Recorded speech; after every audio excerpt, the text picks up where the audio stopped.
All right, good morning, everybody, and welcome to the January PDP conflict resolution. This morning, we have three people that are going to be participating and leading the conversation. That's Battalion Chief Tony Peck, Captain Sean Scollard, and Melissa Maddox from HR. As we work through today, if you have any questions out there in Zoom land, please go ahead and text them to the number that's at the bottom of the screen. And that's all I have for you, so we're going to get going. I'll kick it over to Tony. Thank you, Captain Gardner. So thanks for coming today. First PDP of 2023 conflict resolution. And as Captain Gardner said, myself and Melissa Maddox and Captain Scollard will be guiding you today. The first thing I really want to emphasize is this is for everyone in this agency. Okay, it's for all ranks, suppression, non-suppression, different divisions. When we talk about conflict resolution, we tend to gravitate towards the supervisors, the company officers, the chief officers. So keep in mind, this is for everyone, not just leadership development, but personal development, right? Not only here at work, but even at home. So keep that in mind. This is for everyone. We will probably gravitate a lot towards those supervisors, but this is for everyone. Quick breakdown on the schedule. We'll do a quick PowerPoint, maybe 30, 40 minutes. Take a little break. We'll break into groups. We'll go to our respective groups. After that, we'll do another little break, come back. The groups will brief out at that point. And then after that, we'll have a closing, maybe some questions, and we'll wrap it up.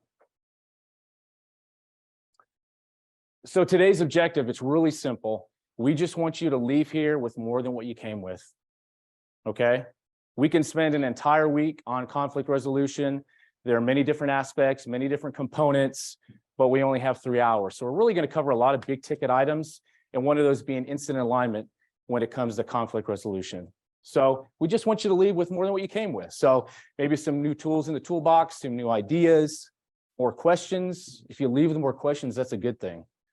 If you leave with discovering a blind spot, that's even better, because we all have blind spots, especially when it comes to conflict resolution, because we don't talk about it a lot. We don't train on it a lot. So if you can discover a blind spot, that's a positive.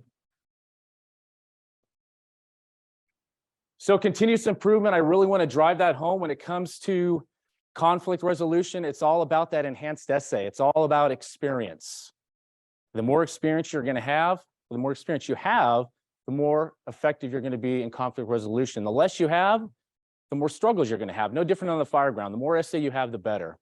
So when it comes to essay, that experience, those lifetime slides, those lessons learned, because on that command philosophy, essay number one, that's going to drive that command philosophy, right? So you want as much essay as possible. So you want to be a student of conflict resolution. For example, showing up today, taking classes, reading case studies, asking questions, and what I call what if training. We do a lot of that with fireground activities. We'll go pull hose and throw ladders, and we'll do forcible entry. But how often do we sit down in terms of conflict resolution, do what if training? What if this happens? What am I going to do? What if that happens? What am I going to do? So when it happens, you're not a deer in the headlights. You have a plan, and you don't rush into it. And that's one of the problems that we have when it comes to conflict resolution. We don't know what to do, and we rush too quickly and we make mistakes. So we really need to shore it up with that essay. That's really what's going to make you effective. So speaking of essay, the term I like to use, foundational knowledge.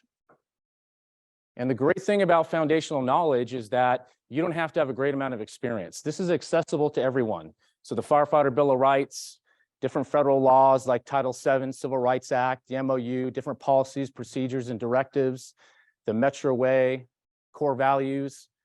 The more you know about foundational knowledge, the more effective you're going to be when you go into a conflict. Okay? And the great thing about the foundational knowledge is, number one, it creates legitimacy. Meaning this is embedded. These are embedded in our agency. This is leader's intent. This is the fire chief's intent. So when you're in a conflict and you bring up this information, you're not pulling it from anywhere. It's been established. It's leader's intent. It allows you to hold people accountable. And most of all, because it's leader's intent, you should be getting that support up the chain of command. Talking about the MOU, great thing about the MOU, it's a great diffuser. A lot of times when we're in conflict or approaching conflict, it's because people aren't educated on maybe the MOU or certain policies. So sometimes it's as simple as bringing some to the MOU and showing them maybe where they don't understand or they're mistaken. I've done that before. I've done that before where I've been involved in a conflict and I didn't know the MOU. So it allowed the conflict to grow. Whereas as simple as having this foundational knowledge. So don't underestimate the importance of this. Anybody can access this information and digest this information, but it's going to make you far more effective when it comes to shoring up that essay. So kind of to digress, when we talk about policies and procedures, does anybody know the difference between a value-based discussion and a policy-based discussion? Nobody? Okay.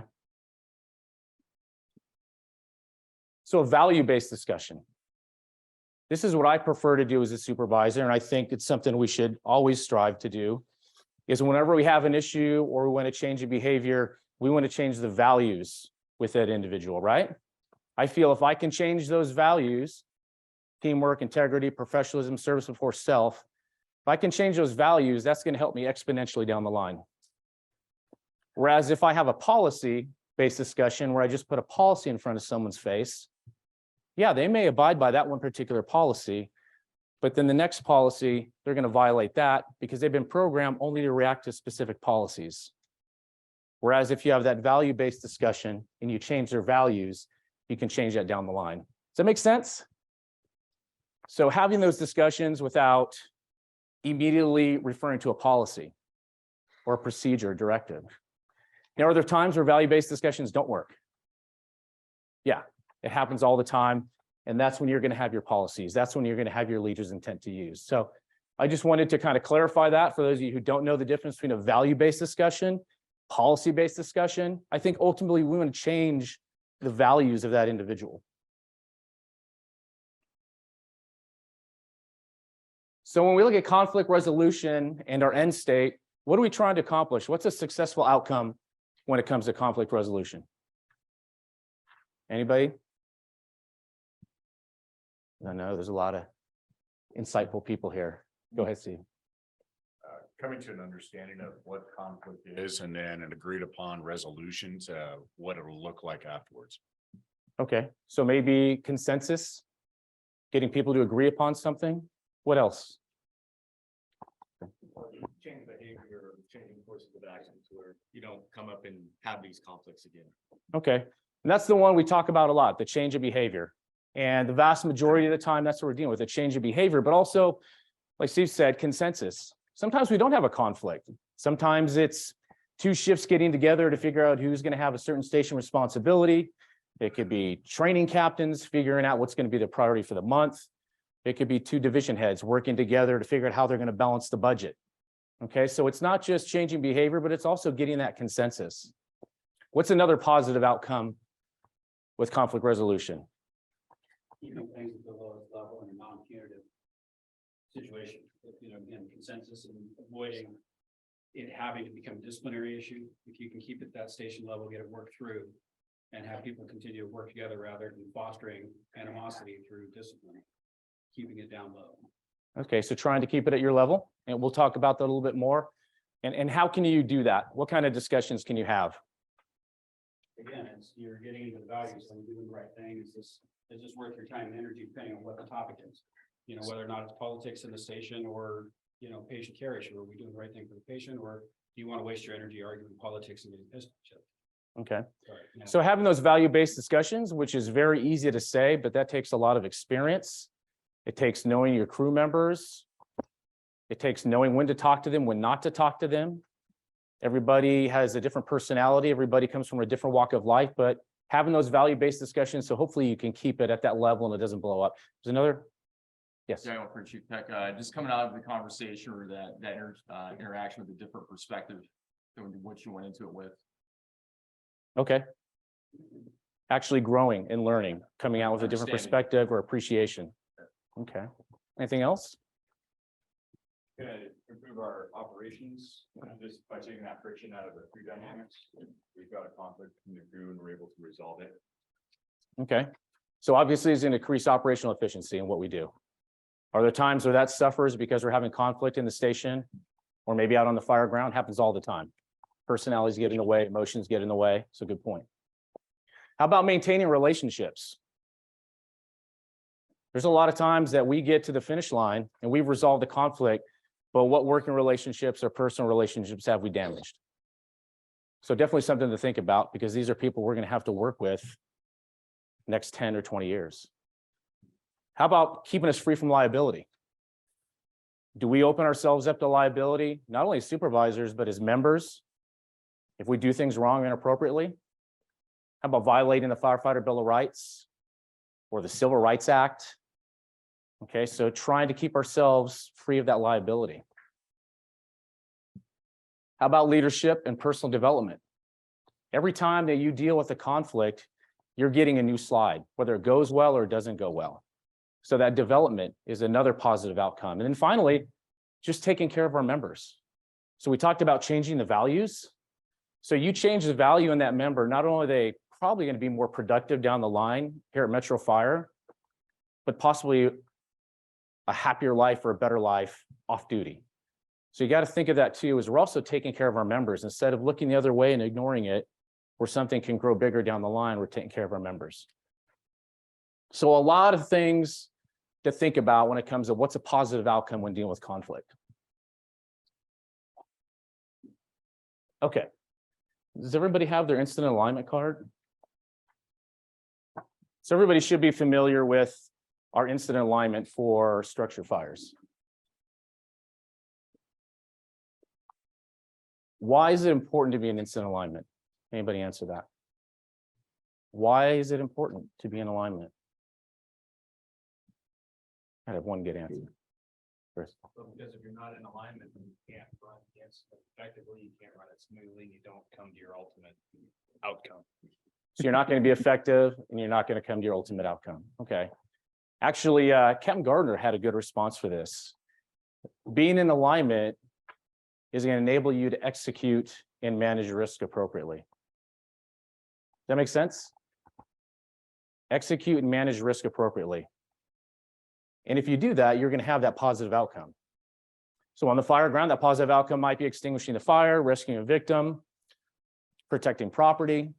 It's going to give us that positive outcome, managing risk. Everybody goes home. Makes sense? How do we stay in incident alignment?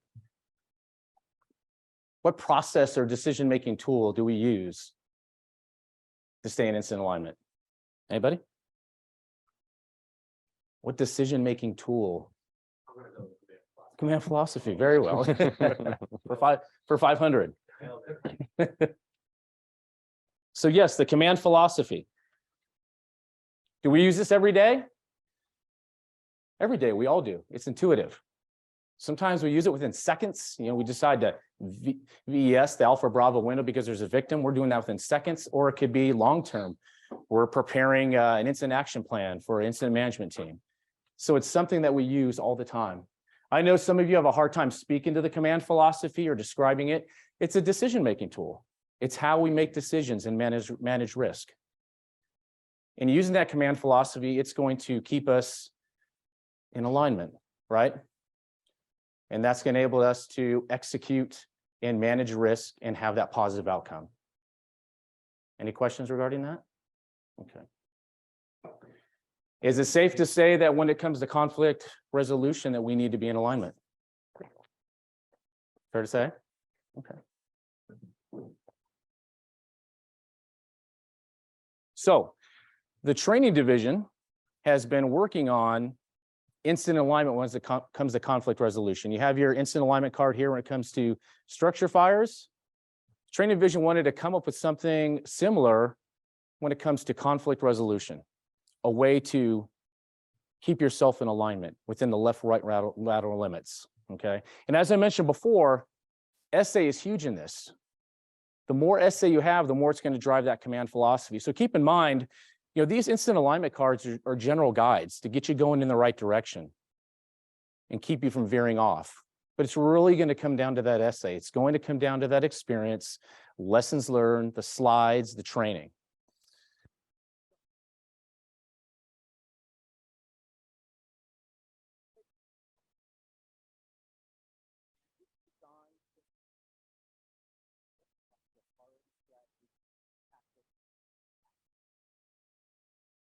talk about conflict resolution, staying in the money, under priority, we have immediate delay.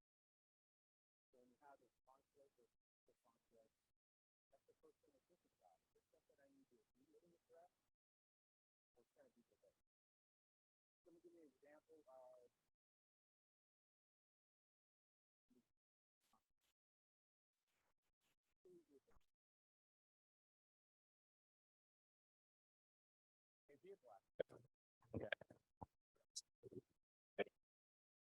fighting in the station. How about delayed? What? Delayed. Example, delayed.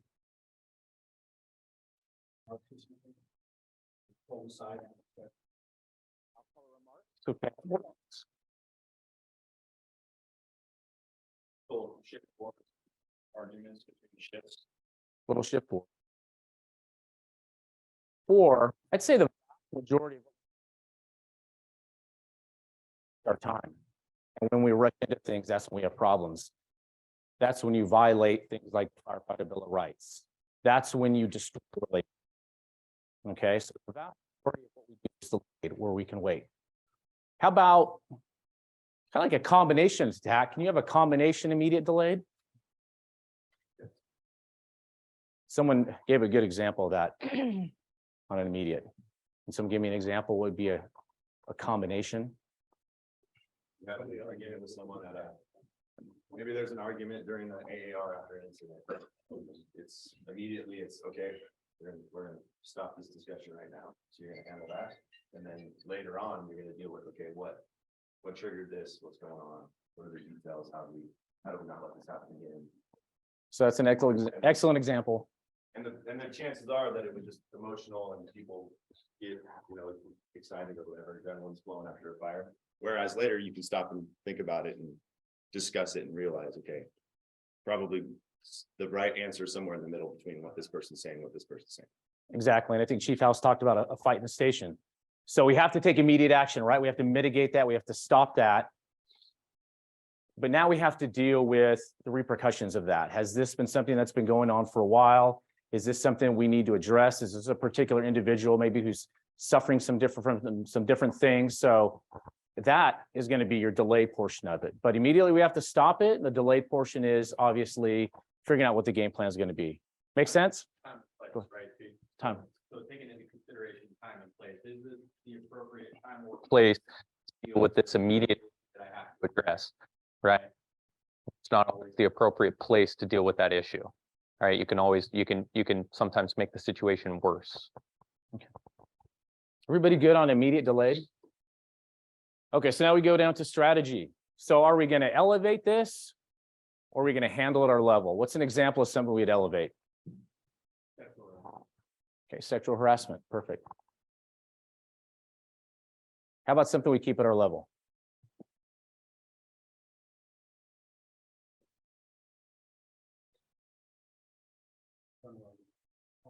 Okay.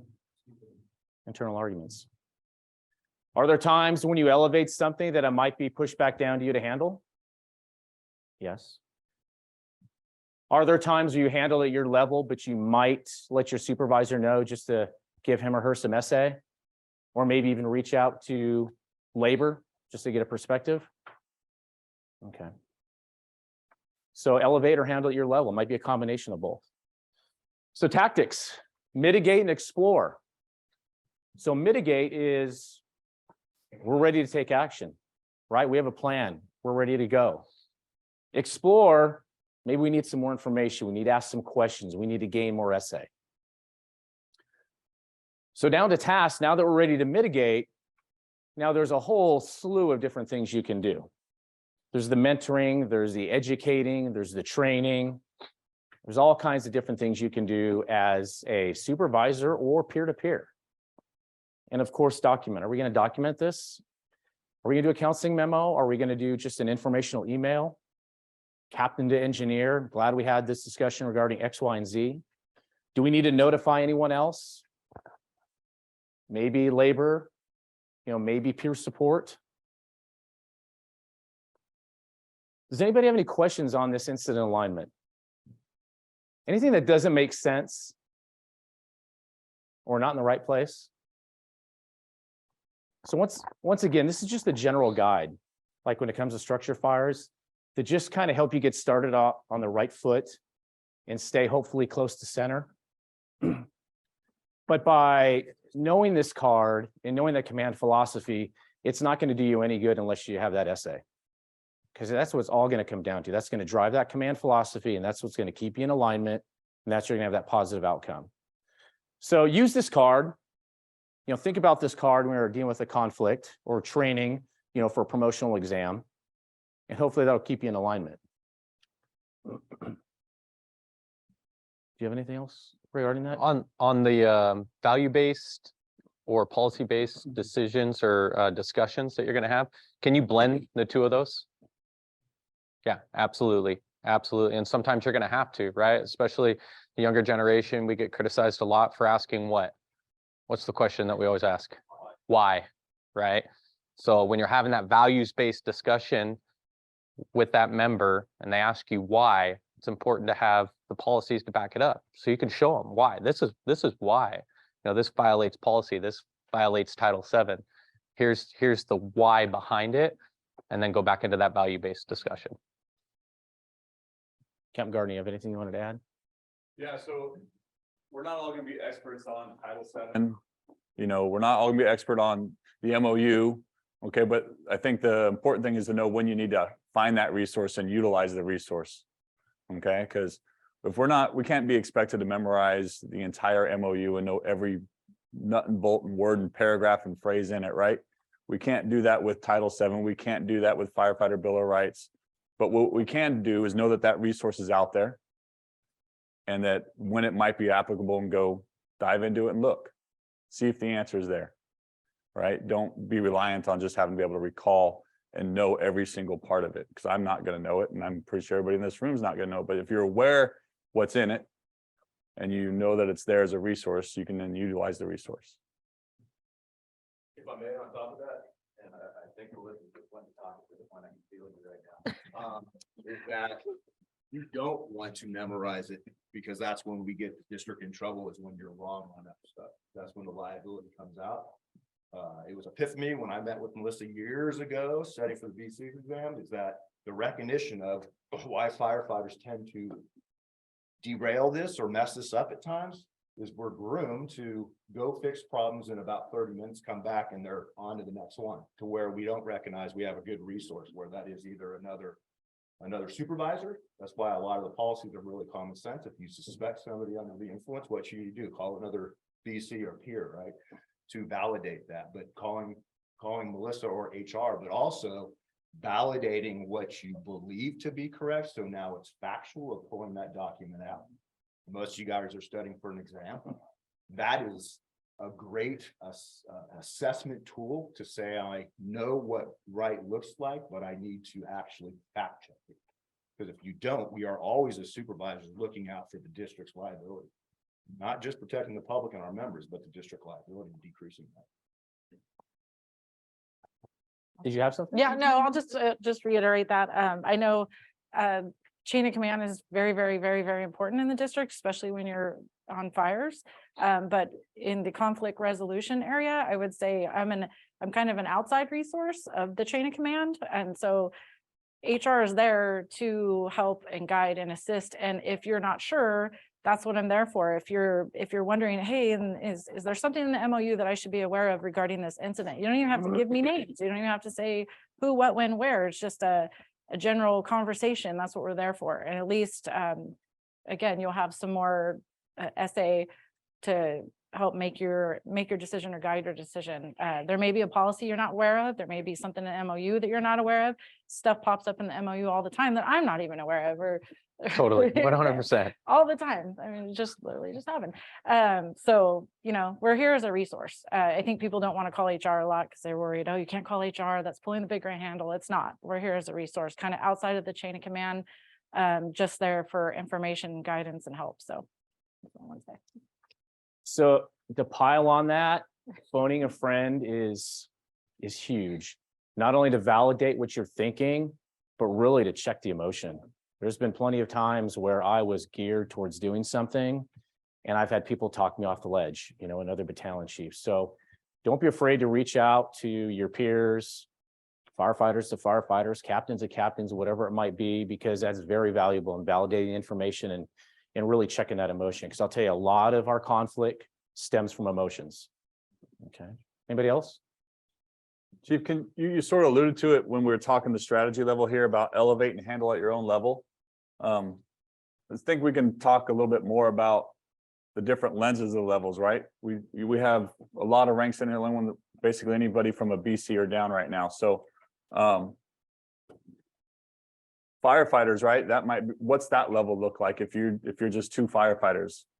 That might be different than when a captain sends something to a BC. So maybe we can discuss that a little bit more or elaborate on that, Sean. Yeah, so I think there's multiple parts of this where people start to get involved. So depending on if it is something that you're going to handle at your level, firefighter, peer to peer, then maybe you're going to have, you know, that mentor, right? You're going to be the senior firefighter having a conversation with somebody about, you know, maybe an improper or proper way of doing a code 4 next time, right? Or maybe choice of words when they're doing that, canceling an engine, it's just the 2 of you on scene, and that's the route you go, and how you could maybe be better about it next time, right? Peer to peer. Now, if it's something that you're going to elevate, it's going to be elevated from that firefighter level to the company officer level, right? And now that company officer is going to have a different lens than the firefighter's outlook on it, right? And they may have a totally different path where they may need to elevate it to the battalion chief or notify, you know, so depending on where you fall in the chain of command and what the situation is, you're going to have a different outlook or a different lens, you know, and perspective's everything. And I'll be the first to admit that your lens absolutely changes once you get into different positions in this agency or take on additional roles. I'm sure peer support has changed significantly with Manfredi's lens or outlook on things, right? 100%. So those are things to take into account. And I think that's where being a student of conflict resolution really rings true. You know, whether it's knowing that foundational knowledge, we talked about the policies in the MOU, being on board with, you know, peer support, going to the different training sessions. You just don't see it all the time. You don't deal with it all the time. You know, but the more essay you have, you know, we tend to focus on, you know, our fire ground, you know, on hands task, but we really don't talk about or deal with the conflict a lot. And like I say, if you don't do that, when it happens, that's when you run into issues. But the phoning the friend is huge. Don't underestimate that. Yeah, the resources, like when the resources got brought up, brought me back. Captain Cahill actually told me this when I was going through my paramedic internship. I think it's a quote from Einstein. It says, it's not how much you can remember, but knowing where to find the answer or the resources, being able to look it up, right? So, I mean, arguably one of the most educated and intelligent people ever. And, you know, he's sitting there saying, I'm not going to know everything, but I need to know where to go. So the resources, the apps that we have, the Firestrong, the where to send people if they're having issues, the peer support, HR for figuring out if I'm going down the right path, you know, if I'm handling this correctly, battalion chief, union, you name it, knowing what resources you have and not being afraid to go to them. Anybody else? Yes. Yeah, I don't think there's one silver bullet for really any sort of conflict resolution or issue, but I think what's painting off of every point here that everybody's brought up is the communication piece of it. And as long as we're communicating or having discussions about issues as they arise at those lower levels, I think that's where we get to more of a common ground and more of a successful outcome where we're not having to pivot off of a policy or having to pivot off of an MOU, right? So I think that's an interesting thing I'm hearing you guys speak to is that the importance of open communication, frequent communication as these issues arise. Correct. I think those strong communications and really developing those relationships. You develop those professional relationships, it's going to make it a lot easier. You're always going to have that 10% that maybe you're never going to reach. Okay. But I think the vast majority of us, you know, are willing and want to have those conversations, but that's a whole nother aspect of this is developing relationships. And that's going to help with those strong communications. Good. I'd say, Tony, that more people are wanting that conversation. Not a lot of people are willing to have the conversation. Mm-hmm. I don't think there's anybody in this room that says, doesn't have a high standard or expectation when they drive into work that they want to do a good job. I don't think anybody drives into work and says today's the day I'm gonna mess it up. Somewhere around 8 o'clock in the morning for the firehouse or the first break for professional staff that can get toxic based on peer-to-peer communication. What they think is a good rumor or not a good rumor or a fact. But I think most people truly want to be told when they can have an area in which there's a blind spot, an area they can improve. Why is it that we don't do that?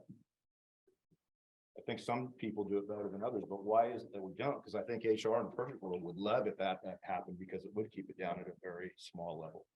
We know what right and wrong looks like. And if you go back and digest policies or SOG or the MOU, most of it is common sense. You know when you did something wrong. It actually fixes it from a personal level. If somebody else just said, hey man, that wasn't great. And that's what you have with esprit de corps and building a team. So you're talking about the buddy to boss syndrome, or? No, not so much. I'm talking about the courage to actually have the conversation. To actually call each other out when you know something is not correct. Not mistaking delayed with procrastination or kicking the can down the road. That's a big distinction. Supervisor do to you. Do you want that to go to a supervisor? How do you feel about that? Is that embarrassing?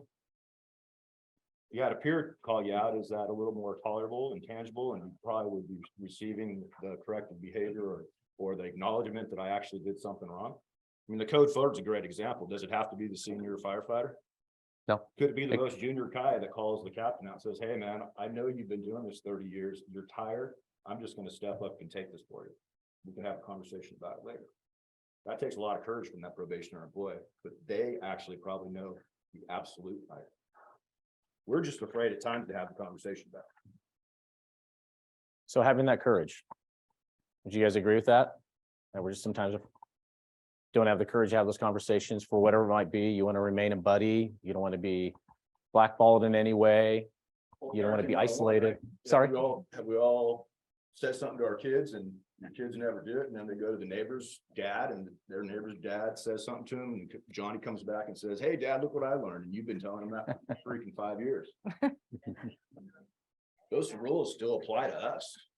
It's human dynamics. It's nature. I mean, I would love to spend, like you said, to spend policy-based supervision does not work.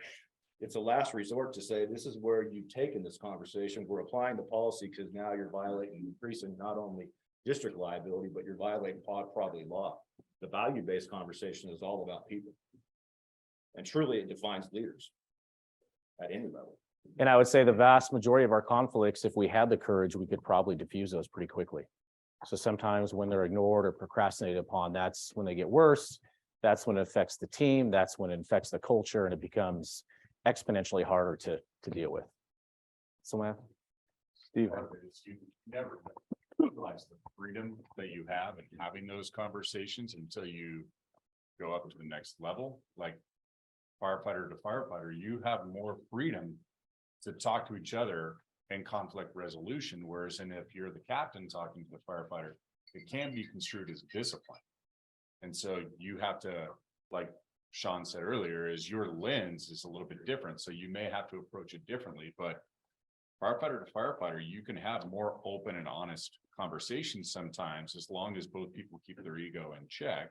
You're not offended or things like that. But as you change levels, you realize is that now you have to approach it a little bit differently. So it's, yeah, thick skin and feelings, right?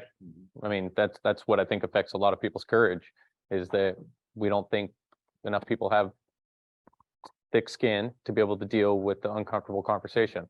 It's not a comfortable spot to be in, to have those conversations. The more you do it, the more comfortable you get with it. But I think knowing which path to take and identifying it, I think that plays into what Chief House was saying. So knowing your crew, knowing the person. Like, am I going to approach every situation the same with every person? Absolutely not. I'm just going to be a train wreck. It's going to be a disaster, right? So you have to know who you're talking to, who you're dealing with, and take a different path with each person, right? And then you're going to probably avoid hurting somebody's feelings, or just having them just not buy in at all, right? Shut you off. So you got to keep that in mind. And for those of you who are supervisors or going to be supervisors, this is very critical. Because you not having the courage to have those conversations with your crews, your company officers, that's where things are going to get very, very difficult. And we're going to have those issues. So think about that. If you are a supervisor, going to be a supervisor, that's absolutely critical in what you do. Okay, so we're going to get on to the exercise. And so what we're going to do is we're going to break you into 3 different groups. And we'll figure out how we're going to do that. And then you're going to go to your respective room. There's one over here by the exit. There's one outside the door here, and the other group's going to stay in here. And what we're going to do is we're going to play a video where there's going to be a conflict or a potential conflict. And we're going to take a look at that video and have you go down the command philosophy on what your thought process is when dealing with that, as well as after that, how you're going to stay in alignment. Now, this is the first time we've done these videos, so we'll see how it goes. We'll see what the dynamics are. We'd really appreciate it at the end of the videos if you give us some feedback on what worked or what didn't work, or hey, that didn't make sense to me. That's going to help us for the next 3 PDPs. For those of you in Zoom land, when we break, you'll get all 3 videos.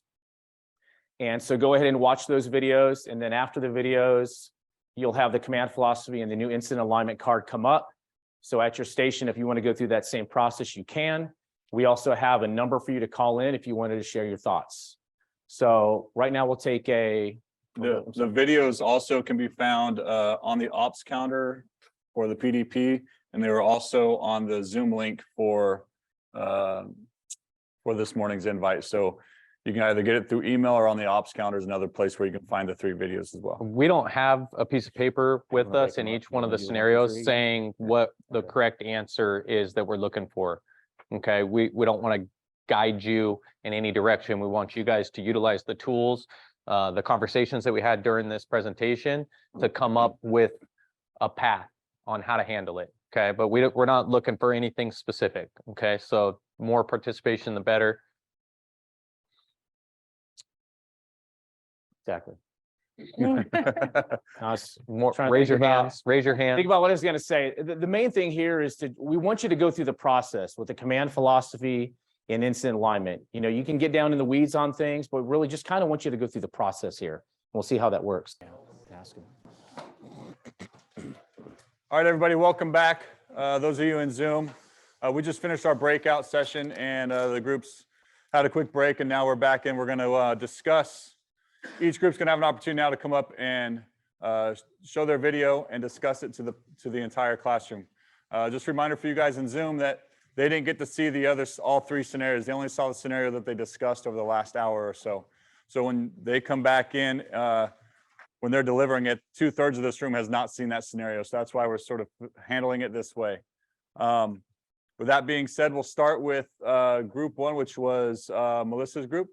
Whoever there is going to talk about that one. So we'll play the video real quick, just like we did in the breakouts. Has some pause and discuss moments in there. At that time, looks like Daniel will talk about what they discussed at that point of the video, and then once he's done explaining that, we'll move forward to the next segment until we're done with the video. All right. Any questions out there? If you have any questions out Zoom, you can still text that number that's at the bottom of the screen. Okay. So here's scenario 1, Melissa's group.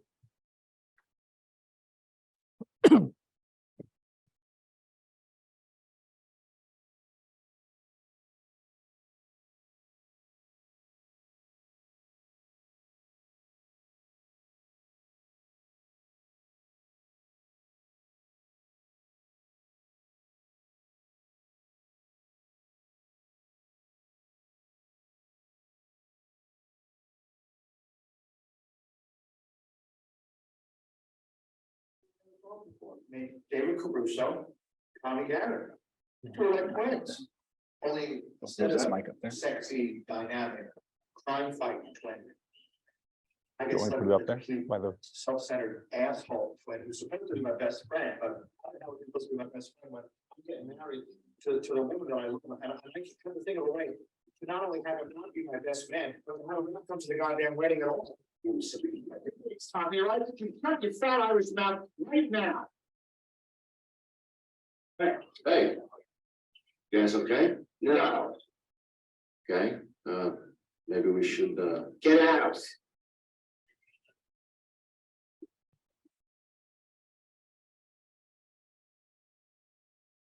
I'm the asshole here, right? That's because I deem in all my ass foolishness and tell my friend the goddamn truth, right? Dang. You lean down, you perch on high, you whisper the goddamn truth to your merry little minions. All little asshole fools that make up the kingdom of Tommy the Great. You know what, Tommy? I know the truth. Through the whore, okay? Yeah. And how does that make her any different than you, huh? Through the whore, because she saw what she wanted and she went and she took it. And how is that any different than you? Taking your goddamn cousin's wife into the sack under the guise of 9/11. Shared experience with that day. 343 of our brothers perish. They disappear into a cloud of smoke, including your own flesh and blood. Your reaction is to bang his wife? And what's that about? Or is it just that, your own marriage had deteriorated to the point where you were this self-centered father who was drunk all the time, so your wife didn't want to sleep with you, so you went and you decided to bang that gorgeous brown ass that you'd probably been secretly coveting the entire time Jimmy Keith was alive.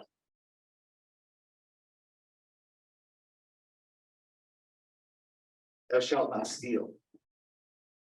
That was a commandment the candy broke. Thou shalt not covet thy neighbor's wife. That was the one you broke. She did it to pay the rent. You did it just to get your goddamn rocks off.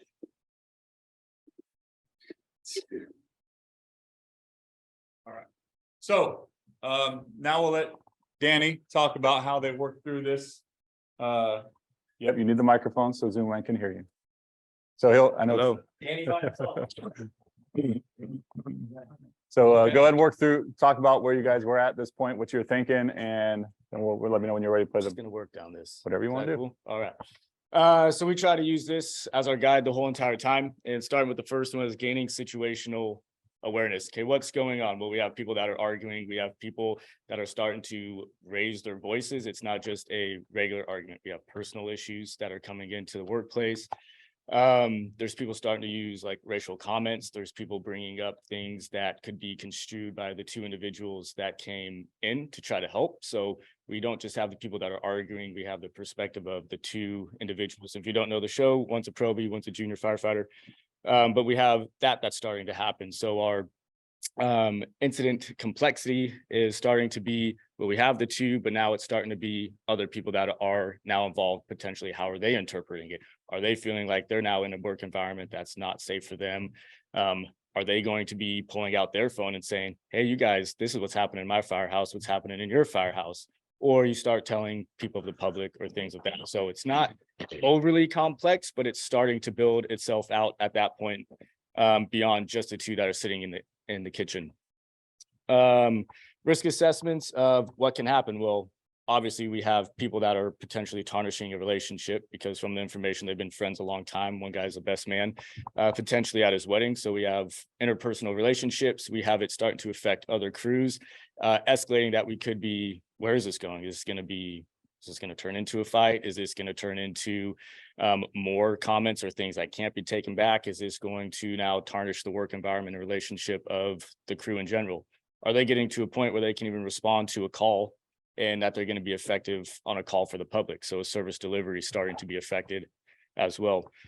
For decision points, I think it's at a point to where we need to step in, and we were looking at this as both an immediate and a delayed incident, where at a captain's level, you could step in and start dealing with this immediately. Okay, we can't have this argument continue to escalate. Can we find out conflict resolution? Can we solve this? How do we stop this and mitigate the situation now before it goes any further or gets past a point to where it potentially has to elevate? So we're saying we're going to solve it right now of how can we best move on with the shift, continue to deliver service to the public, and start to resolve the issues that are underlying. This could be getting to office, having conversations and seeing, hey, what's your issue? What's your issue? Can we continue to work throughout the shift and keep going from here? So definitely handling it at our level. This could be, maybe there's EAP things that we can send them towards, or what is it? This is personal issues. So that's a great resource. Are people still having PTSD like they're talking about 9/11? So is that a peer support issue where you can refer them to Manfredi and the peer support things? Obviously, this is potential harassment, hostile work environment things. So we would follow it up where, hey guys, we've solved the issue. We're able to continue to get through the shift, but maybe this is a follow-up phone call. Just, hey chief, this is what was going on. I don't need any other additional resources, but this is what it is. I just want to keep you in the loop, follow up with an email and just say, hey, we resolved the issue. This is now my expectations and we'll move on from here. Delayed part of this would be, okay, nighttime. So maybe not the best time to try to call HR, but you could start getting, hey, call it Melissa the next day or HR and say, hey, I had this situation that's happening. What are some potential ways that we can solve this? Or these are the things I've done. What are other things, or what are my other optics from an HR perspective? Also getting the union involved, not involved, but asking and inquiring, what are other things that we can do? This is what it is. If it goes past this direction, what do you guys suggest? What do we need to do? So it's not anything that needs to be handled from a chief officer level above, but it's something that we can handle here at the company level in-house. Cool. What lens were you looking at that from? Sorry, question. From a captain's lens. So you're looking at from company officer lens? Yes. Any other questions? No? All right, so let's play the second part of their video. Oh, sorry. Speaking of it, I'm fair that you're Danny a little bit, but the perspective of this is an off-duty working relationship, right? They're both friends outside of work, watching their clip. And they're bringing stuff in from their personal life to the firehouse. I'm trying to figure out different resolutions for something like that, where you're good friends, and then you have an instant that's working into the firehouse instead of keep that off duty. Okay, so what does that fit into the command philosophy, you think? We were saying that's part of essay, right? Adding to the complexity of all this. Okay, yeah, who here hangs out with people from their firehouse or coworkers, friends outside of work? Right? Yeah, it's part of the baggage that we're going to bring to these dynamics, right? And that's when we talk about the ability. Chief Peck talked about the ability to maintain a relationship after having these discussions and how valuable that is. So, but yes, you are right. They are obviously friends off duty. You know, it's all part of this dynamic where there is no right or wrong. Okay. Any other comments, thoughts? I don't know if that really answered your question, but I mean, you're correct in your observation. Yes. Yeah, I'm just thinking of, I guess, the perspective of they're gonna have battles, right, within being friends, and maybe you let it go a little farther than you would with somebody that's you don't have a relationship with. Maybe let them kind of hash it out. I mean, we can what if this all day, right? What if it's a callback captain that doesn't know that they have a relationship, right? So the whole idea is that in this scenario where maybe you do know that already, you have a conversation, you step in at some point when you feel like it reaches a boundary. But that's what this whole thing's about, is that there's no black and white answer, buddy. Sorry. No, I agree. Yeah. Just the conversation Sean and I had earlier, I'm just thinking about that in different lens. Well, yeah, because they looked at it from a company officer standpoint, right? But the company officer is involved in this situation, right? The lieutenant, that's the company officer, and a senior firefighter, and the two people that come in the room are junior. They're both junior guys, right? So having the courage to step up or come up with a solution, like you're saying, if you see your supervisor and the senior firefighter, which you know have a personal relationship outside of work, how are you gonna approach that situation? You know, and like our conversation, utilizing resources. Maybe you aren't the right person to approach that situation. Maybe you have a good relationship with somebody else who's in a better dynamic with them, that's personal friends with them outside of work, that can talk to them, right? Because that message is going to be received better from another person than the junior firefighter, right? Anything else? All right, let's move on to the second part of this scenario and see what happens.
They don't take you so long. Yeah, where did you guys come in from? Canada, which one's like this? We could have killed each other in here.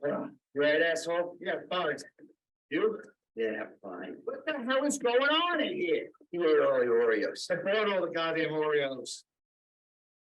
Do you want us to get more Oreos? Just get the hell out. Not you. Ugh. Get out. You're gone. All right, look. Here's the deal.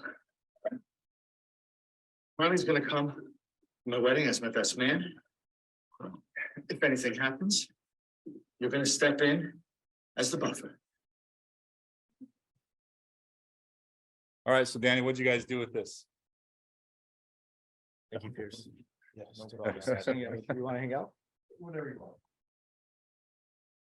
So a little bit different than the last one. This is, we've already seen the progression and now we're here. Our situational awareness is now it's boiled over and it is to a point where we can no longer handle this at the company level. They're now in a fist fight. We have potential for battery lawsuits, things like that if anyone decides to press charges. We have damage to the station. We have rules and regulation violations. We have a whole plethora of things that now is going to require things beyond a company officer or just being staying at the company level. So this is now going to be an immediate situation. It's not something that can be delayed or done. It's going to be a notification to the battalion chief. This is what happened, separating the individuals and getting them apart from each other. The other considerations are of the Firefighter Bill of Rights, Title IX, HR implications. So this isn't a point where we can start fact finding or asking questions. We talked about this in depth of like, what could we do or what would we do? But trying to start anything about asking questions would be like to the people who could potentially lead to discipline is going to be a no-go. But you could ask the witnesses, you could talk with the battalion chief and start coming up with a game plan. Shift commander is going to be notified. Again, HR is going to be notified as far as how to handle the rest of this process. The union will wind up being notified as well. It's kind of out of at the company level for sure at this point. Is that fair? Anybody else have a different way they'd handle this? See some smiles out in the crowd. If you do, raise your hand. We'll get a mic to you. Anybody else? I saw him wrestle. I didn't see him. Say that again, Chief. Sorry. It's common occurrence at 109. We were just wrestling. Different environments, right? How we would have handled that 20 years ago to how we handle that now. And is that a good excuse or a good answer? I think it's a shitty answer. Yeah, so it's again, right? That's one way of doing it, but you know, I'm pretty sure we can find other people to handle this at my level and keep it in-house. Yeah. I think it goes back to trust and what team you built, right? And how well you know them. Is it a callback person or not? You know, it's all, I think Tony did a good job of saying that it's all situational dependent. What does the agency's liability and the law say about that versus what's actually going to be the best for the situation? I think that's conflicting roads often. Can we do a full-blown investigation on this, or can the agency do a full-blown investigation on this and not have disciplinary action as an outcome? Yeah, right, potentially. I mean, for sure. And then there's processes throughout that disciplinary procedure where discipline can get reduced, right?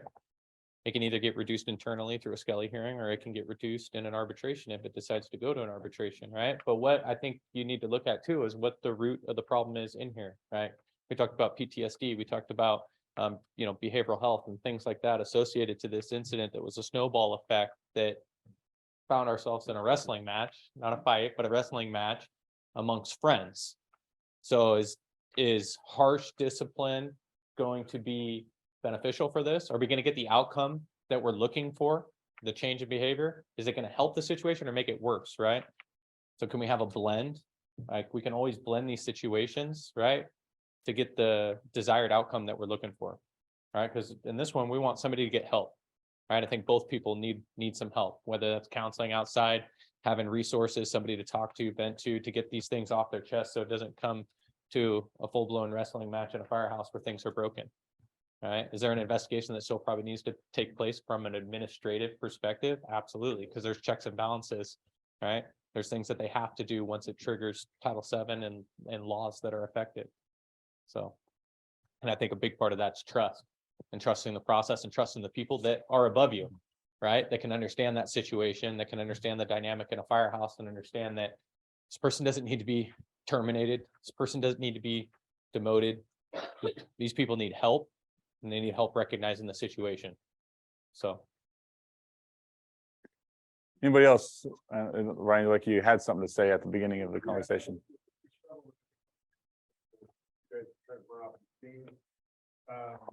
And she does bring up, well, it's just in the world we live in these days, you're looking at worst case scenario.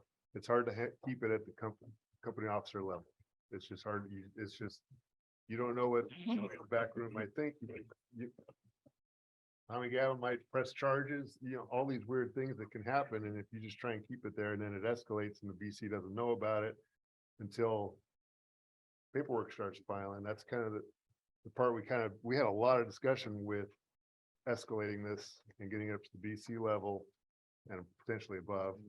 Because if you're just looking at it in the firehouse situation, because we've all been in firehouses that have had disagreements, we don't call them. When it gets to this level where you're damaging things in the society we live in, it's hard to just leave it at the company officer level. That's what we came up with. It covers it. Chief Best Lighter, it protects the employee of the district. It kind of protects everything. Yeah, that we don't want to pull that big red handle and get all these other people involved from over here.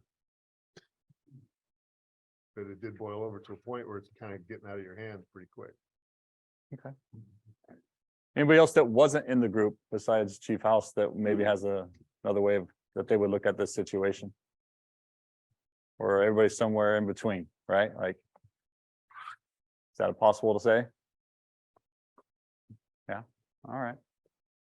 Good job, thank you, Danny. All right, let's move on to the next group. That would be group 2. Who's gonna speak on behalf of group 2? All right, why don't you come up front, we'll get the scenario going. If we can just put the mic right here on the tabletop, that way it can pick up the sound. And we'll get moving. Did you guys had stuff written down, right, Ryan? I'll get it fixed up for you. Should we get it? I don't know. He'll set it right here. Looked fine last time. All right, here we go. So this is group 2 scenario.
Sorry about that. Call's over, no biggie. Figured you could use the rest. How long was it going off? What are you talking about? My pass device. Yeah, nothing went off. I thought.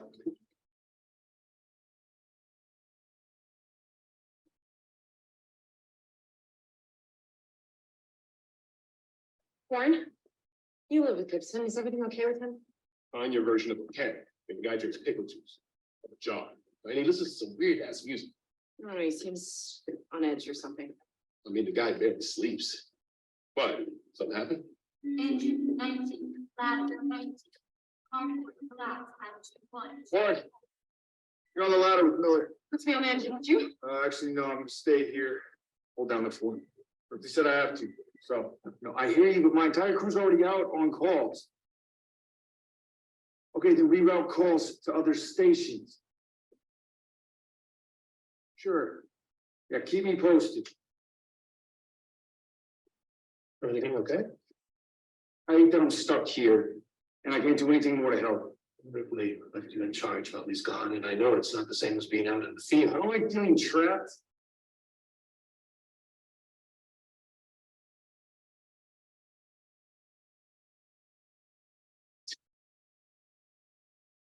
You need to settle. Fine. No, you're not. I'm fine. Just stop moving for a minute.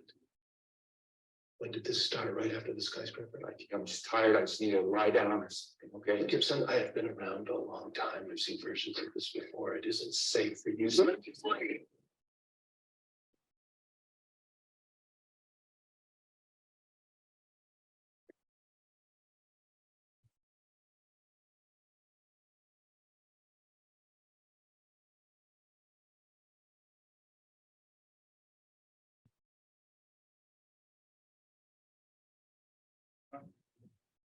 Go ahead, Ryan. So we used the command philosophy to make sure we're in the incident alignment for this situation. The situational awareness probably has a lot of background that we don't know just from watching this. And so we were kind of brainstorming, was this one traumatic event that happened, or was this multiple events that led up? Was it chronic? The issue obviously is getting worse for him, and the complexity was growing with multiple factors. His roommate, knowing him intimately and outside of work, his peers. So he has his roommate, he has his peers, his coworkers, a retired captain that came in to give him some advice.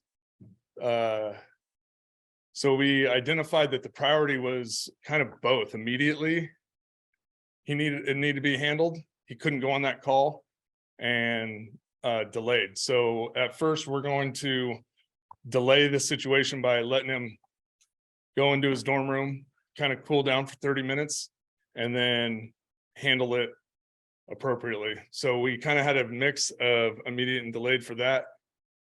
And then it's also the reason we decided that was because he's a risk to himself, the crew, the public. And then it's whether or not he decides to accept the help. So there was a lot of forks in the road as we move from priority to strategy on how we would handle it, whether or not he would accept it. For strategy, you're going to have to handle it at your level to be human about it for his situation, because you could make it worse.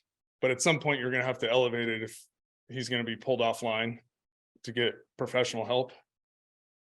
So we did both on that. We're going to mitigate it, but that depends on if he's willing to accept the help from peer support.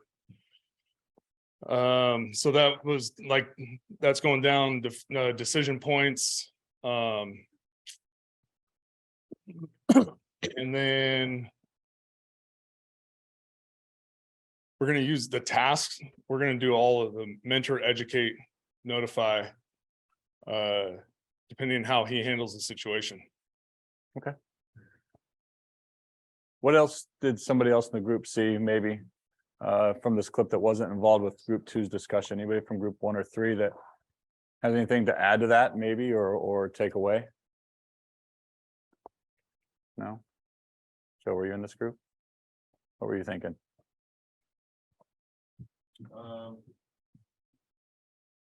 My biggest concern is, I mean, I agree, can't go on the call, but at what point do we say you need to, and it's not the captain's call or at the station level, but does that person need to go home? You know, are they fit for duty for the day? I don't know, that's a gray area, but that's just something I was thinking as I was watching.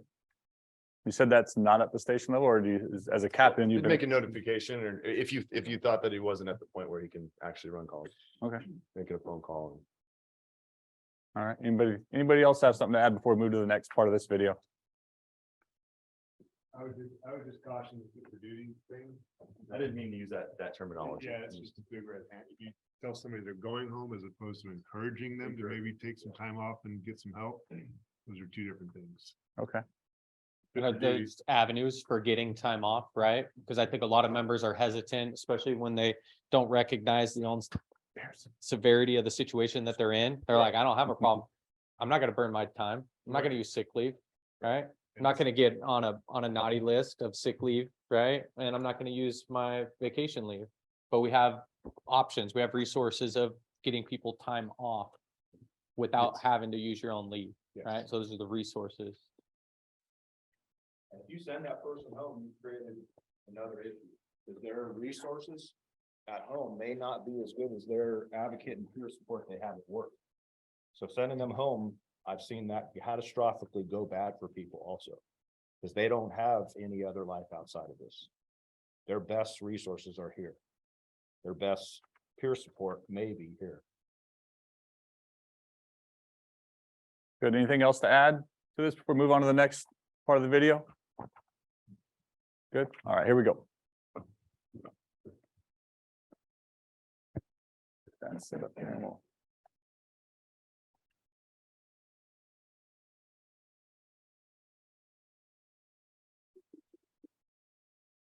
Damn it. Hey, it looks like we drew the short straw. We're on Friendsgiving cleanup here.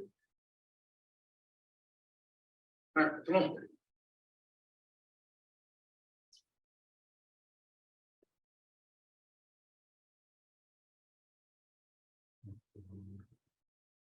What's going on, dude?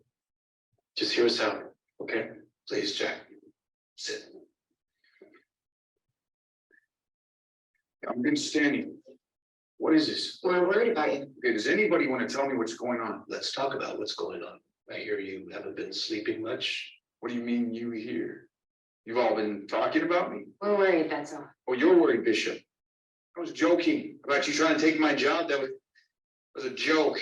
Now you're trying to tarnish my reputation. Jack, come on, that's not fair. That's not fair. What's not fair is all of you ambushing me over what? A little irritability? Irritability, Jack, it appears you're suffering from PTSD. Who the hell are you to determine that? You're not a doctor. I am. Now, I don't know the details, but I would recommend you talk to a professional about those details. I don't need that. You don't get the support. I don't even say, huh? You're so healthy. You've been kicked out of your house. Dave, you've been kicked out of your own family. And I'm sorry, Captain, you don't even work here anymore. Hey, Gibson. And you of all people want to talk about my deepest, darkest places in front of everyone? Everybody, we've got communication back. We're officially ungrounded. Great. Finally start taking calls and help people that actually need. Wait, there's more. ACAR 19 never made it to Rainier First Hospital. We're going to retrace the steps of the aircraft. How about the internet site? Here, just drive. You're Captain, I'm pitching it. From this call and all calls until you get some help. That's insane. It's Andy out there. I'm your only lieutenant. I don't have time to explain it to you gently. You're out. Bishop. You're up, Lieutenant. Good, sir. Okay. Stay Gibson. You're out. Everybody else? Let's go.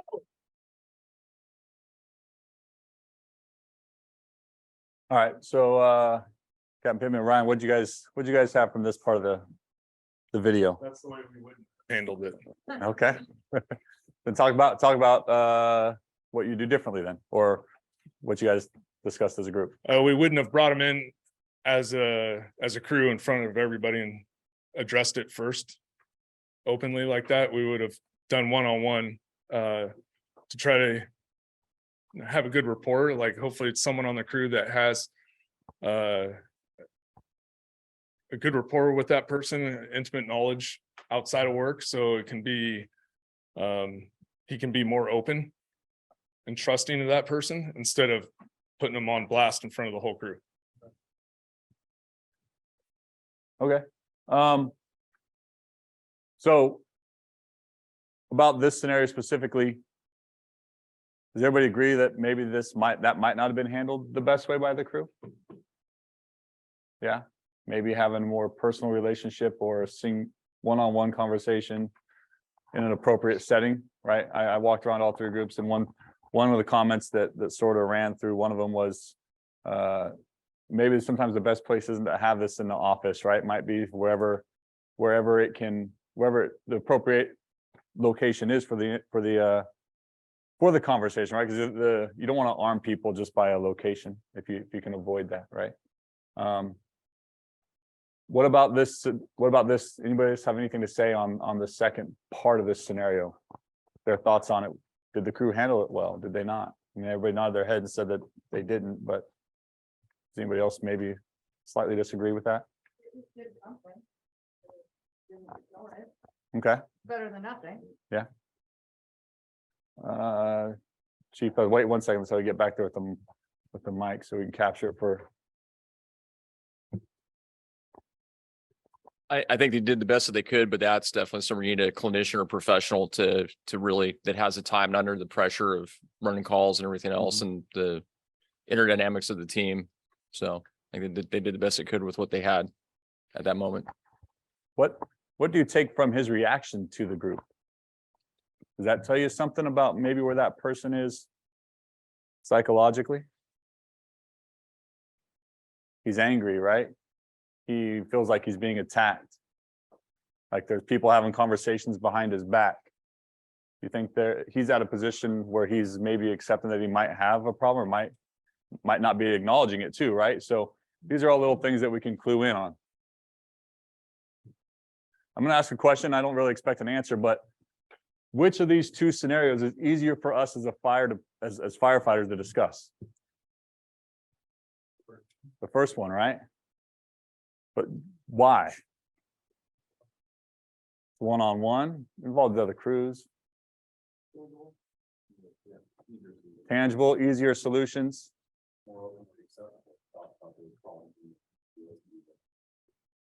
Yeah, so it was more easier to talk about the rescue me scenario than it is the PTSD or heck, let's expand that to substance abuse, things of that can really have impacts on how we interact with each other, right? Those are tough topics. They're new to the fire service. There used to be things that people would sort of throw in their baggage and ignore, right? So don't be afraid to have those conversations, right? Because they can be challenging, but sometimes it might be just what that person needs. All right. Was there a couple different approaches that they took on this scenario? Did they start with the group trying to have a conversation as a group? Or was there that one-on-one? Right. Yeah, one-on-one, right? With a senior captain, maybe somebody that had a little bit of respect. So maybe that was their second option. Right. But I think there was a key component that was missed in that group conversation is the potential for interruption. Right. If you decide that that's the route you're going to take, you need to make sure there is no interruption. So did they leave themselves in service or go out of service? Is that a key component? Was that conversation wrapping up to where the individual was angry? But could that anger have been healthy? Are they venting? Are they getting things off their chest that they probably haven't said to anybody else? Yeah. So that's the that's the worst time that you want to have that situation interrupted. Could that have resolved in a better way had they been out of service?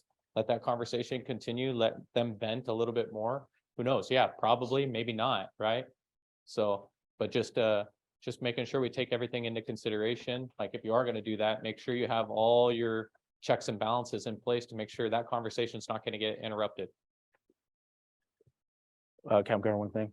Yeah. So I can see we're having some difficulty a little bit with, do we elevate? Do we handle it at our level? How do we mitigate it? What kind of tasks are we going to use? What's going to help us in figuring this out? What's at the top of that list? So the essay, the more essay. I'll tell you right now, in the last 3 hours, I've probably picked up a half a dozen nuggets myself or things that I haven't even thought of or different perspectives. So that essay is huge. And I think that's a testament to the fact that we need to do more of this in our agency. not just, once a year for a PDP, but I think we need to do this continuously. So I hope you feel the same way I do, but that essay, that's going to drive that whole command philosophy and make you feel more comfortable with this, staying in that alignment. Thank you. All right, let's move on to scenario 3, or yeah, who is in scenario 3? All right, Britt. So as he's on his way up here, we'll play the video. This one's a little bit shorter of a video. Steve, we'll have you come up too. And Dana, you just stay right there. I got you. I got you. All right, here we go. Slam dunk. Oh, right.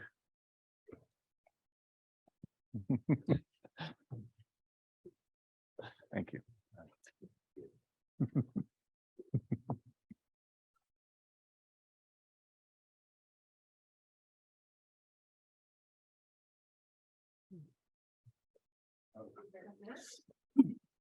Anybody need us to go back so you can read that more, or did everybody get it? So Kyle, you want to start this off? So what, as a firefighter in this position, obviously if we look at some of the context here, is you've already worked with this person, you sort of know their character, right? You know their how they behave around the firehouse and things like that, but you notice something's different, right? So how would you approach that person to try and gain some more essay on what's going on?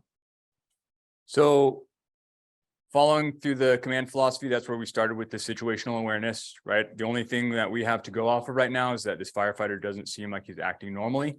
We kind of interpreted that as acting withdrawn or isolated from the group.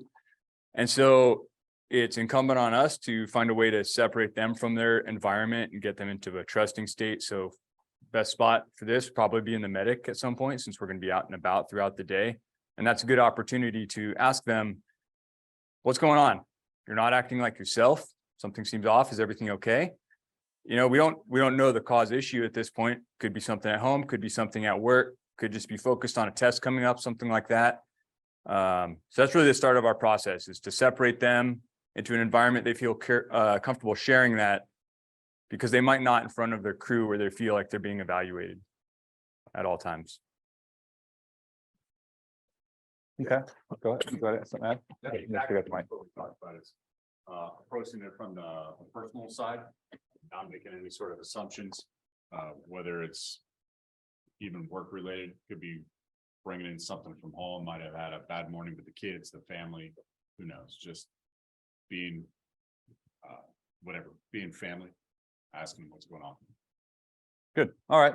So as we they decided to have a conversation, obviously they chose maybe to be more casual in the medic, right? Location matters, and we'll see what happens.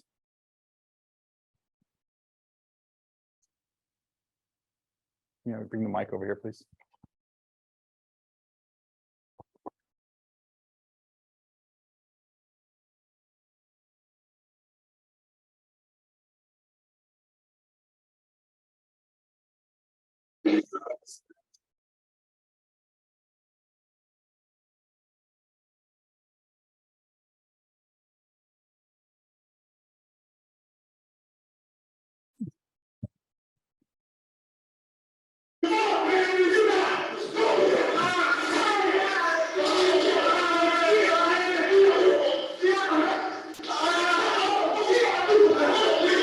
That's the probie you're talking to.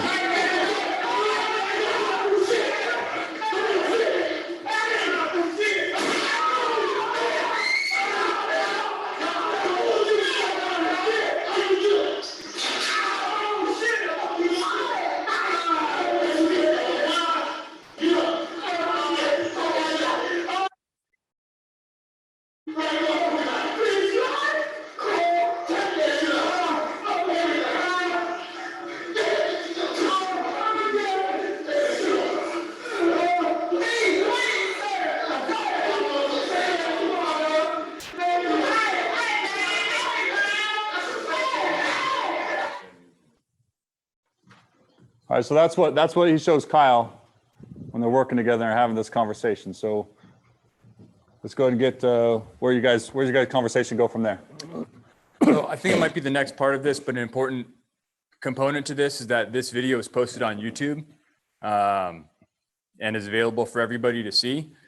And so having seen the video, then we start moving down our process. So we say that it's a complex incident. It's having actual effects on the behavior of our probationary firefighter, a noticeable effect on his performance and his attitude and mood. It's involving a crew full of people and an obvious harassment issue. And so it's a complex incident to us. Our risk assessment could be anything from litigation to performance issues on operations to PTSD and suicide risks, feelings of isolation with that crew. Those are just some of the risk assessment points we went through. And then we moved on to our decision points with the conflict resolution. So Steve and I are going to look at it from two different perspectives. Mine would be from the perspective of the firefighter on callback. His would be from the company officer level. So first off, we would call it an immediate incident.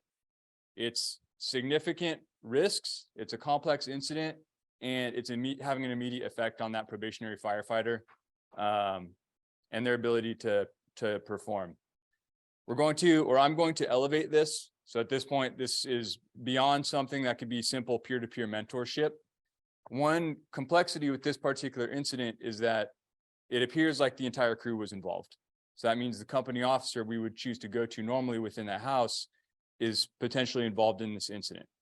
So it would be up to us to step outside of that. We talked about a few different options. One would be seek out our normal captain or an adjacent captain in that battalion, somebody that we trust that can escalate this for us, because now this is escalating beyond that crew and their company officer. We could also potentially go straight to the BC if we didn't feel that level of trust. But something that Sean mentioned was with Title VII, this is a workplace harassment or workplace violence issue, and that takes the chain of command out of that process. Moving on, we're going to explore at this point. It's not something that at the tactical level we can mitigate or I can mitigate myself. And so exploration is going to be gathering more information about who was involved, what happened beyond what we could see in the video, when this happened, information that as we bring that forward, will make the next step in the process easier and can gather the right people that were involved with this incident. And then at the task level, notification is what we're doing, right, with that tactical level or the strategy. But we need to document kind of what we gather as part of that information. What I would call part of a mentorship is looking for the right resources available to that probationary firefighter immediately. So that would be making sure that their needs are met, that if we're going to bring in some sort of peer counselor, peer support, a critical incident debriefing, anything like that, that we're thinking about those things and bringing that when I go to Steve, the adjacent captain, to take care of the probie and their emotional needs, because they're obviously feeling an emotional effect from this and it's affecting the way that they're behaving.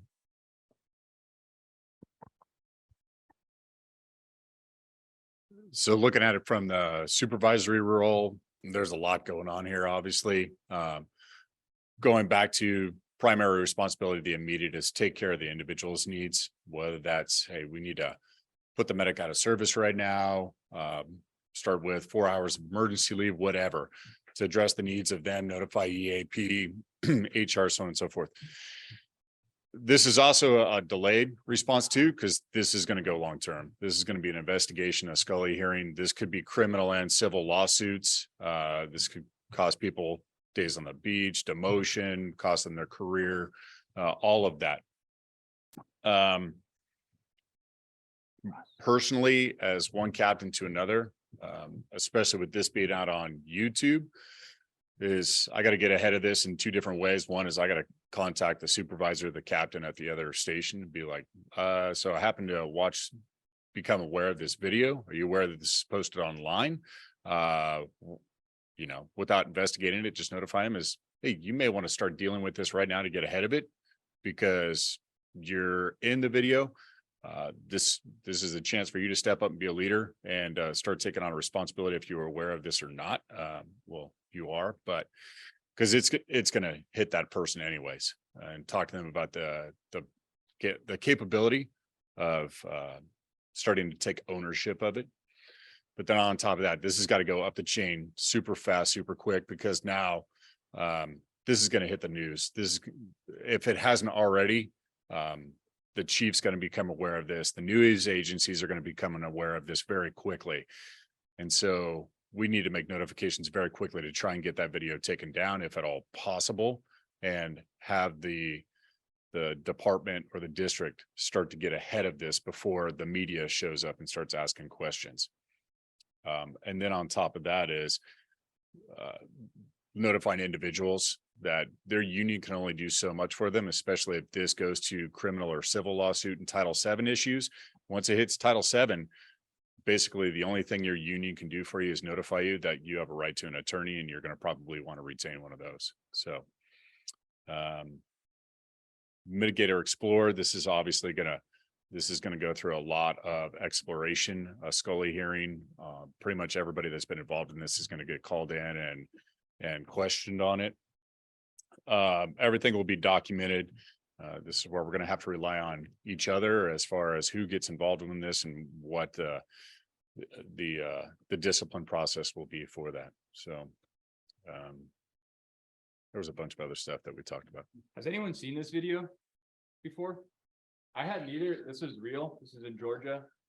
Sean said that there were 7 people involved. 1 was terminated. The captain was demoted. The other ones had, I think they're still under investigation. Days on the beat. Yeah. But it was a real event that happened. This seemed like outlandish to me at first, to be honest. But actually happened. One other thing we talked about in our group was when notifying the BC, making sure that there's notifications made at the AC level or higher, just because it's going to be in the public eye immediately, or it's already in the public eye, I guess, to get ahead of that for the department image purposes and litigation purposes. So I think that was the other thing that the only other thing we talked about. Like the immediate consequences outside of violating Thank you. policy and stuff like that. So something that Sean brought up when going through this with our group is when doing the risk assessment, there's a list of immediate consequences to delayed consequences. And we were thinking of the delayed ones, the effect on operations, PTSD, suicide risk, things like that when that probationary firefighter is at home. But you brought up that they're in a kitchen where there's kitchen knives and things like that. And this could have immediate consequences enough that somebody gets hurt or killed in the moment. Maybe this guy's using blanks because it's supposed to be a prank, but that probie's able to get away, get a knife and kill him, right? There could be actual immediate death or dismemberment as part of that, which isn't something I really was thinking about. I was just thinking about the more long-term aspects of it. Who carries some form of pocket knife or something like that on their pants? Right, so I mean, we always have some type of pocket knife or, whatever it is that doesn't necessarily have to be a kitchen knife that you can use to defend yourself. So The other thing that we briefly talked about was this was probably not the first prank in the station to go this severe. This could have been, they'd done a prank earlier on somebody else and they got away with that. And then it escalated and got away with that and it escalated. And so this is where we talked about taking on a supervisory role in the station is, we've said is somebody's got to be the adult in the station to say, we might be towing that line or this might be that gray area, and recognize that this could potentially go past that into a very not okay area. So, and then it escalates to the point where something unexpected like this may happen, or there's another unexpected consequence of like somebody pulls a knife and stabs this guy as he's coming in, right? This seems like a pretty dramatic example. We did talk about some of the ones that we've had at Metro Fire, chainsaw pranks, right? With no chain on it, firework pranks that happen all the time. So just to start thinking about maybe this isn't going to happen here, but something significant can still happen at our department, even out of like the type of decision making we make today. anybody have anything to add to this? No? All right. With that being said, we're going to go ahead and wrap this up. A few reminders for everybody out in Zoom. First off, thanks for tuning in.